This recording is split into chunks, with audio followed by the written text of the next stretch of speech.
स्वधा का उच्चारण हमको सुख प्रदान करता है, स्वधा का उच्चारण हमें संपदा प्रदान करता है। अगर किसी व्यक्ति के जीवन में खो गया, कर्जे में डूब गया, कर्जा बहुत हो गया, पैसा चले गया, गाड़ी चली गई, मकान चले गया, सब गिरवे रखा गया, सब कुछ समाप्त हो गया, उसको प्रत्येक प्रदोष को, प्रत्येक अमावस्या को घी का दीप किसी भी पेड़ के नीचे, ये 5 वृक्ष बताए हैं पितृभाव के, उन 5 वृक्ष में से कहीं पर भी बड़, पीपल, आंवला, शमी, बेलपत्र आदि 5 वृक्ष में से किसी भी वृक्ष के नीचे प्रज्वलित करे और काम ना करे, उसका कर्जा चूकता ही है। चूकता। 4 महाराज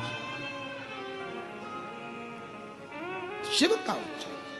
अमावस्या के दिन आपको लगता है कि हमारे पूर्वजों का उद्धार नहीं हुआ, हमारे पूर्वजों का कल्याण नहीं हुआ, कहीं अधोगति में कोई चला गया है, उसका बस एक बार, रोज नहीं जरूरत है, प्रतिदिन जरूरत ही नहीं,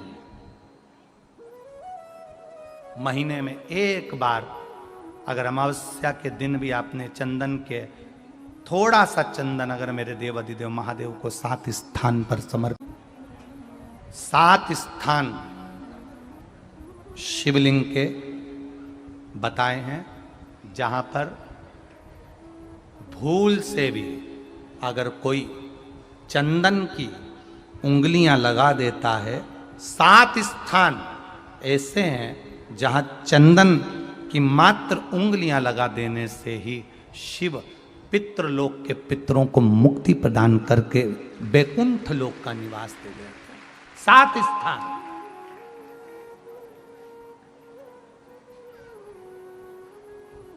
और वो 7 स्थान जो चंदन के बताए गए हैं, पहला भगवान देवाधिदेव महादेव के शिवलिंग पर चंदन का लेपन, समझ लेना जरा बहुत अच्छे से। आपको लगता है स्वप्न में कोई मुर्दे दिख रहे हैं, या कोई जल रहा है, या कोई मर रहा है, या कोई चला गया है, ऐसा भय लगता है, बच्चों को मानी भेजूंगी ऐसा हो जाएगा, पति को मानी भेजूंगी ऐसा हो जाएगा, कोई हमारे कोई गलत तो नहीं कर रहा है, आपको लगता है। 7 स्थान चंदन के बताए महाराज। पहला शिवलिंग, दूसरा जहां गणेश जी का स्थान है, मालूम है ना सबको, जम के बोलो जरा, मालूम है ना सबको, जहां गणेश जी का स्थान है वहां अलग से गणेश जी बैठे, वहां नहीं, शिवलिंग में जलाधारी के ठीक सामने, राइट में गणेश, लेफ्ट में कार्तिकेय, बीच में अशोक सुंदरी। तो पहला चंदन बाबा के शिवलिंग पर, दूसरा गणेश जी पर चंदन की उंगली, तीसरा षडानंद कार्तिकेय पर चंदन की उंगली, चौथा अशोक सुंदरी पर चंदन की उंगली, 5वां जलाधारी पर चंदन की उंगली, छठा जो शिवलिंग का जल बह रहा है इसके ठीक विपरीत की ओर चंदन की उंगली, और 7वां चंदन नंदी के मस्तक के ऊपर जो 2 सींग लगे रहते हैं उस पर चंदन की उंगली। ये कब लगाई जाती है, या तो पित किया है। अशोक यहाँ पर वर्णन कर रही है, मैना, धन्य और कला की कथा कह रही है। तीनों ने सनकादि ऋषियों से मांगा। चंदन भगवान को अति प्रिय होता है, और चंदन ही एक ऐसा होता है जो पितरों को भी प्रिय होता है, जिसका स्पर्श मात्र लगने से पूर्वजों का कल्याण हो जाता है, वो चंदन का साथ। गया जी में पिंडदान कर देने से क्या पितृ मुक्त हो जाते हैं? बद्रीनाथ जाकर कपाल क्रिया करने से क्या पितृ मुक्त हो जाते हैं?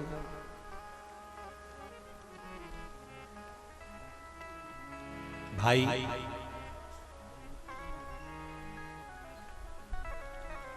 गया जी जाना तो वहां के पंडा जी से पूछना, हम यहाँ पिंडदान कर देंगे तो क्या वो मुक्त हो गए? पंडा जी कहेंगे, आप अपने पूर्वजों को गया का पिंड देकर, उनका पिंडदान कर कर आप उनको भगवान विष्णु के चरणारविंद में छोड़ गए। पर आप घर जाना तो घर पर जब जब श्राद्ध पक्ष आए तब ब्राह्मण को भोजन जरूर करो। भले तुम भूख मत देना, कौवे का मत निकालना, पर एक काम जरूर करना कि ब्राह्मण भोज कराना। उससे क्या होगा, 16 श्राद्ध में जब हमारे पितरों को, हमारे पूर्वजों को पितृ लोक से छोड़ा जाता है, तो वो सबसे पहले जिस घर में रहे होते हैं, जहां उनका पिंड घर में दिया होता है, जहां रहे होते हैं, सबसे पहले वो वहां आते हैं, सबसे पहले वहां आएंगे। और अगर तुमने उनकी तिथि पर, उनके वार पर अगर आपने भोजन करा दिया है, तो उनकी मुक्तता नहीं, उनकी शांति हो जाती है। घर में यदि क्लेश उत्पन्न हो जाता है, आपका धन, आपकी प्रॉपर्टी, आपकी जमीन, आपका प्लाट, आपका दुकान, आपका पैसा, यदि किसी ने कब्जा कर लिया और छोड़ नहीं रहा, प्रत्येक अमावस्या के दिन पीपल के वृक्ष के नीचे जाकर 2 दीप लगाइए घी के। दोनों दीप के सामने एक हल्दी का चावल, एक कुंकू का चावल का दाना रख दीजिए और स्वधा स्वधा स्वधा स्वधा 3 बार कह दो और स्मरण करो, हे हमारे कुलदेव, पितृदेव, शिवदेव, महादेव, कृपा कर कर मेरा जो जमीन है, मेरा जो धन है, मेरी जो प्रॉपर्टी है, मेरा पैसा लोगों ने हथिया लिया, देते नहीं। अपना गोत्र बोलकर स्मरण कर कर बाबा मेरा धन मुझे वापिस ला कर दो। एक अमावस्या पर करो, फिर अगली अमावस्या करो, ऐसे 2-4 अमावस्या करोगे। जिसने ले रखा है वो खुद सोचेगा कि मुझे क्या हुआ, कि मुझे देना है, उसका पैसा चुकाना है, धन रखेगा नहीं। पितृ स्वधा का नाम स्मरण करते से, जब हम सुधा सुधा सुधा सुधा कहते हैं, पितृ उसको स्वीकार करते हैं। जैसे अग्निदेव की धर्म पत्नी स्वाहा, क्या है, जम के बोलो जरा, स्वाहा। जब हम यज्ञ करते हैं, सांकल ले देते हैं, ओम वैष्णवे स्वाहा, स्वाहा बोलते से ही अग्नि देवता की धर्म पत्नी उस भाग को देवताओं को देती है। उसी तरह तर्पण, तिलांजलि, पिंड, तर्पण आदि जितने भी हम पितरों के लिए कर्म करते हैं, उसमें हम स्वधा स्वधा बोलते हैं। जब स्वधा बोलते हैं तो वो स्वधा पितरों को भाग देती है और पितरों से कहती हैं, ये मेरा बेटा दुखी है, इसको ये तकलीफ है, इसको ये कष्ट है, तुम इसका ये कष्ट पितृदेव मिटा दीजिए, महादेव की आज्ञा है, इसको सही कर दीजिए। करते हैं,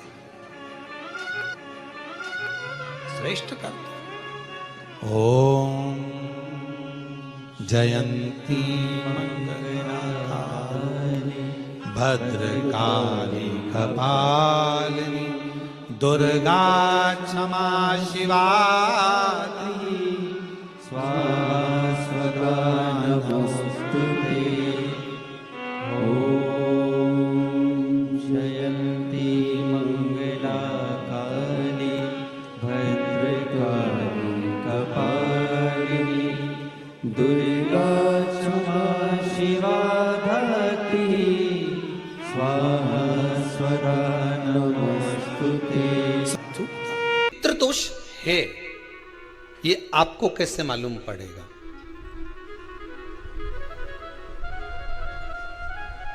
पितृ भूखे हैं, इसका तो वर्णन हमने पहले कर दिया कि रात्रि को जब आप सोने के बाद में 1-1.5 घंटे बाद अगर आपकी नींद खुल जाए, 1 घंटा 1.5 घंटा आप सो लिए, उसके बाद जो नींद खुली तो 1-1.5 घंटे तक अगर आपको नींद नहीं आ रही है, रात्रि को सोने के बाद में 1 घंटे बाद जब उठे तो आपको प्यास लग गई, भूख लगने लगी, प्यास लगने लगी कि मेरे को पानी पीना पड़ेगा, घबराहट हो रही, पानी पीना पड़ेगा। 1-1.5 घंटे सोने के बाद अचानक नींद खुले और आपको प्यास लगे, समझ लेना आपके पितृ भूखे हैं और प्यासे हैं, भूखे और प्यासे हैं, उनको जल की जरूरत है। किसी भी नदी में, सरोवर में, कुंड में, बावड़ी में, तालाब में, आप तीर्थ में जाकर जब स्नान करते हैं तो स्नान करने के बाद एक काम का नियम बना लो कि अपने हाथ की अंजलि में जल लेकर अपने पूर्वजों को देना है। प्यासे रहते हैं, भाग मांगते हैं, प्राप्त करना। 3 वृक्ष पितरों के तुल्य हैं। पहला पीपल, दूसरा बट वृक्ष, तीसरा बेलपत्र का वृक्ष। ये पितरों के तुल्य हैं। अगर आपको रात्रि में नींद नहीं आ रही है, ऐसा लगता है कि रात्रि को 1 घंटा 1.5 घंटा सोने के बाद कुछ गलत गलत विचार आने लगते हैं, नींद सुबह 3 बजे तक 4 बजे तक नहीं आती, 4 बजे के बाद फिर नींद आती है, तो एक प्रैक्टिकल जरूर कर कर देखना। एक प्रैक्टिकल करने में क्या जाता है, प्रयास करने में क्या कुछ जाता है क्या? प्रैक्टिकल कर कर देखना कि कहीं सीओर वाला महाराज झूठ तो नहीं बोल रहा है, तो प्रैक्टिकल करने में कुछ नहीं जाए। 1 लोटा पानी लो, उसमें थोड़ा सा कच्चा दूध डाल लीजिए। पत्री का पेड़ या पीपल का पेड़ या बट का पेड़, इन पेड़ के नीचे ले जाकर उस दूध को दोपहर में सुबह 10 बजे से लेकर 12 बजे के बीच में ले जाकर चढ़ा दीजिए। रात्रि को फिर ना आपको प्यास लगेगी ना भूख लगेगी, नींद एक बार लगी तो सुबह ही खुलेगी। प्रैक्टिकल करने में क्या जाता है? पानी डालने में तुम्हारा कुछ जाएगा? अरे बोलो तो सरी, प्रैक्टिकल करने में क्या जाता है? कुछ भी नहीं बिगड़ेगा। ये तो बस जल डालोगे तुम्हारा ही कुछ अच्छा हो सकता है, बाबा की कृपा। 3 वृक्ष पितरों के तुल्य हैं। पहला जम के बोलिए पीपल, दूसरा बट वृक्ष, तीसरा बेलपत्री का वृक्ष। 3 पीपल के वृक्ष में 52,000 ब्राह्मण एक साथ निवास करते हैं, इसलिए पितृतुल्य है। बट वृक्ष ब्रह्मा जी के मस्तक से बना, इसलिए पितृतुल्य है।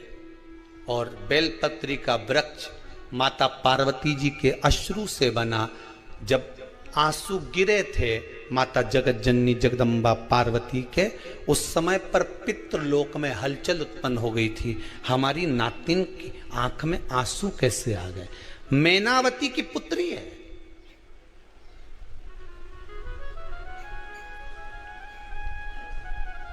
पितरों की नातिन, इसकी अश्रु कैसे गिर गए?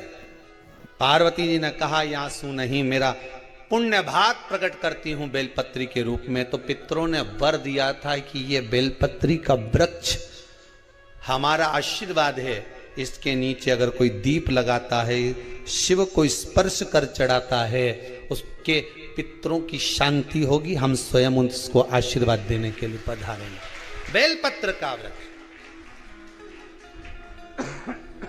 पितृतुल्य। तो रात्रि को अगर भूख लग रही है, प्यास लग रही है, तो पितृदोष। दूसरा पितृदोष का लक्षण बताया, घर में कोई शुभ कार्य ना हो, वंश की वृद्धि ना हो। 1 रुपये कमाओ, 1.25 रुपये खर्च हो रहे हैं, पैसा 10 जगह से कमाई आ रही है पर घर में टिक नहीं पा रही है, आया गया, पितृदोष। जरा सी कटोरी पड़ी है, उसके पीछे विवाद चालू हो जाए, पानी ढुल गया उसके पीछे विवाद हो जाए, या छोटी छोटी बात में घर में क्लेश मचा हुआ है, पितृदोष है। समझ लो हमारे पूर्वज हमसे खुश नहीं, प्रसन्न नहीं। सारी दुनिया के लोग तुमसे कह रहे हैं तेरे घर में पितृदोष है। 1 रुपये कमाते हो, 1.25 रुपये खर्च होता है, मानसिक टेंशन बना रहता है। घर में एक व्यक्ति बीमार है, ठीक हुआ, दूसरा बीमार पड़ गया, दूसरा ठीक हुआ, तीसरा बीमार पड़ गया, तीसरा ठीक हुआ, चौथा बीमार पड़ गया। मतलब कहीं ना कहीं पितृ का भाव, पितृदोष का वर्णन। किसी ने कहा तुमसे कि तेरे यहाँ पितृदोष है, तूने ब्राह्मण को भोजन करा दिया, पिंडदान करा दिया, तर्पण करा दिया, तिलांजलि करा दी, गया जी का श्राद्ध कर दिया, हरिद्वार चली गई, वहां पिंडदान करवा दिया, ब्राह्मण भोज करवा दिया, तिथि पर भोजन करवा दिया, सब कुछ करवा के देते। अब एक काम और करके देख, एक काम और करके देख लो।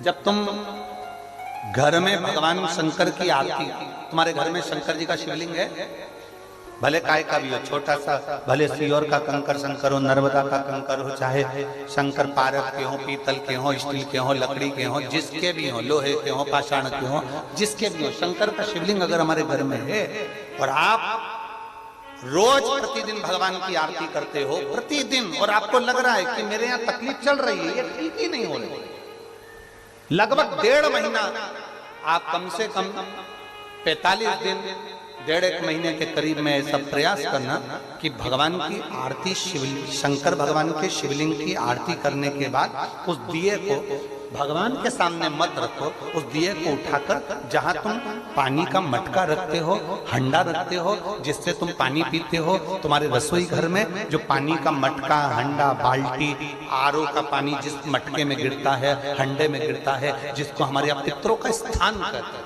उस स्थान पर, उस मटके के पास में, उस हंडे के पास में, उस बाल्टी के पास में, जहां रसोई घर में पानी रखते हो, उस रसोई घर में पानी जहां रखते हो, उसके पास में उस दिए को भगवान के सामने नहीं रखना, आरती उतारने के बाद उस दिए को ले जाके सीधे परिंडे के पास में, उस हंडे के पास में, मटके के पास में उसको रखो। केवल 1.5 महीना कर कर देखना, 1.5 महीने के बाद तुम्हें मालूम पड़ेगा कि हम वापिस उन्नति की सीढ़ी पर चढ़ना प्रारंभ करती है, हमें फल मिलना चाहिए। अब तुम्हें ना कहीं जाना है, ना कहीं आना है, ना कोई खर्चा है। खर्चा है क्या? ईमानदारी से बोलो, कोई तुम्हारा लाखों का रुपया लग गया क्या? रोज आरती करते हो रोज आरती। बस आरती का नियम बना लो कि हमको पितृदोष किसी ने बोला है, हमारे घर में अशांति है, पितृदोष है, कोई कह रहा है कि तुम्हारे घर में पितृदोष है, हमने सब कुछ करके देख लिया, अब हमें ये करना है कि महादेव की आरती जब होती है तो उसकी ज्योत का दर्शन करने पर 1000 कपिला गाय के दान का पुण्य मिलता है। तो ये पुण्य हम हमारे पितरों को देते हैं, जिससे उनकी मुक्ति हो जाए और हमें आशीर्वाद प्राप्त। और हे शंभु सरकार तेरी महिमा परंपार, तू जग का पालनहार, भोला कितना सुंदर हो, तुम कितने सुंदर हो। हे शंभो सरकार तेरी महिमा परंपार, तू जग का पालनहार, भोले कितने सुंदर हो, भोले कितने सुंदर हो। तेरा रूप अजब निराला, कहलाए डमरू वाला। तेरा रूप अजब निराला, बोलो बोलो, कहलाए डमरू वाला। तेरा रूप अजब निराला, कहलाए डमरू वाला। कानों में बिछुअन माला, आँखों में तेज निराला, माथे पे चंद्र चंदा, माथे पे सोहे चंद्रा, तुमसे ही जगत का सारा। हे शंभु सरकार, खड़े नहीं होना, बैठे रहो। एक लाइन गाएंगे बस। कितने सुंदर हो, कितने सुंदर हो। हे शंभु सरकार तेरी महिमा परंपार, तू है पालनहार, भोले कितने सुंदर हो, कितने सुंदर हो। तेरा रूप है अजब निराला, कहलाए डमरू वाला। तेरा रूप है अजब निराला, कहलाए डमरू वाला। कानों में बिछुअन माला, आँखों में तेज उजाला। कानों में बिछुअन माला, आँखों में तेज उजाला।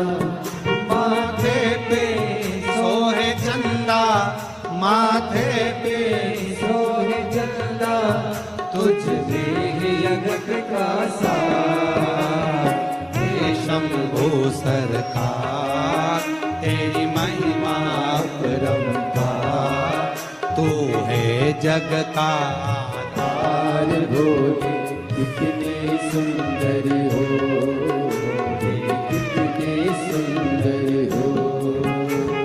हे शंभो सरकार तेरी महिमा परंपार, तू है जग का पालनहार भोले कितने सुंदर हो, कितने सुंदर हो।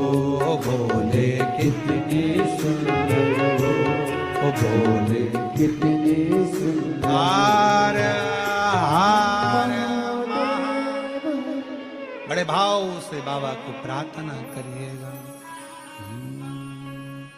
श्री शिवा नमस्तु, श्री शिवा नमस्तु, श्री शिवा नमस्तु, श्री शिवा नमस्तु, श्री शिवा नमस्तु, श्री शिवा नमस्तु। भोला सब दुख काटो मारा, ओ भोला सब दुख काटो मारा। शिव शंकर जपूं तेरी माला भोले बाबा जपूं तेरी माला, भोला सब दुख काटो मारा। ओ भोला सब दुख काटो मारा।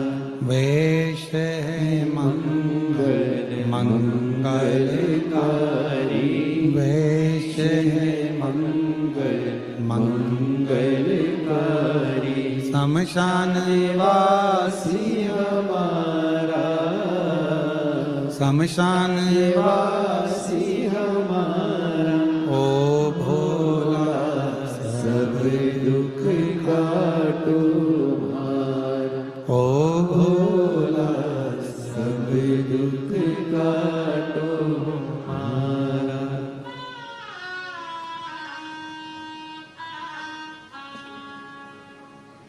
बाबा देवादिदेव महादेव भगवान शिव घड़दानी त्रिकालदर्शी कैलाशी अविनाशी भगवान शंकर